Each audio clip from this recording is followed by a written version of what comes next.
Tom Robleski, the political editor of the Staten Island Advance. We're here today with State Attorney General Andrew Cuomo. Thanks very much for joining us. Thanks for having me. You're on Staten Island today to do a citizens forum. Why don't you tell us a little bit about that and how you use that sort of to generate things in your office?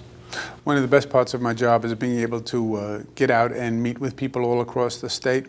And it's a simple vehicle, but it's an effective vehicle. We take the top lawyers in the office, the senior lawyers from every bureau, the Environmental Bureau, the Civil Rights Bureau, Consumer Frauds Bureau, and we meet with people in a locale, and we ask them what issues they have, how can we be helpful, what cases might they have for us, because we're just a big public interest law firm at the end of the day. And we also take the opportunity to talk to them about some of the issues that we've spotted, that we believe it's important for them to know about: consumer fraud issues, home contractor issues, internet safety issues, educational issues when it comes to financing student loans. So it's a dialogue. How can we help them? What cases can we bring? Some legal advice from the lawyers in the office, and things that we've spotted that we want them to know about. After all the tumult that Albany has seen in the wake of Troopergate and what happened with Governor Spitzer, has it returned to a position where the lawmakers can actually get things done, can carry on business? I mean, I know the budget is still sort of in a hazy area, but how's your take on how things are going in the Capitol these days? I think Governor Patterson has brought a good tone to the job. He wants to work together. He wants to get past the politics.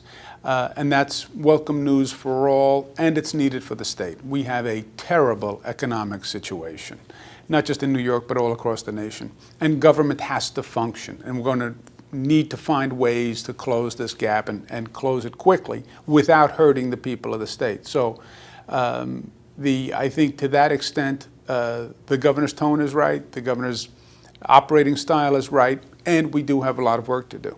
Good numbers today for Democrats, including yourself in the Quinnipiac poll. Obviously, you're someone that people mentioned as a possible candidate in 2010 for the governorship. How much do you think about that, even though it's that far down the road? I'm happy if people think I'm doing a good job as Attorney General. That's what I asked them. That's what I asked for them during the last election. I asked them to vote for me for Attorney General. I said I would do my best. I told them what I would focus on. And to the extent people are saying they're happy with the job I'm doing as Attorney General, I'm happy, and that's my focus. And we don't think anything about the future until the future happens, I guess. We think about this afternoon, we think about tomorrow. Further than that, no. I'm happy being Attorney General, and I just want to keep on doing the job as well as I can. Now, how's your dad, and how much do you rely on him and his expertise? Obviously? He's doing great. He has a lot of advice for me, a lot of history, a lot of expertise, and I don't know that you'd remember, but when he started his political career, I was his campaign manager. I was 23, 24 years old. I was then special assistant to the governor, so I was very familiar with his public career, and he's been just as helpful to me. His advice is frankly a little more valuable than my advice was to him, but it's the effort that counts, and it's all good. He's doing very well. He's practicing law. He's speaking, and nobody does it better than he does, articulating issues and articulating ideas.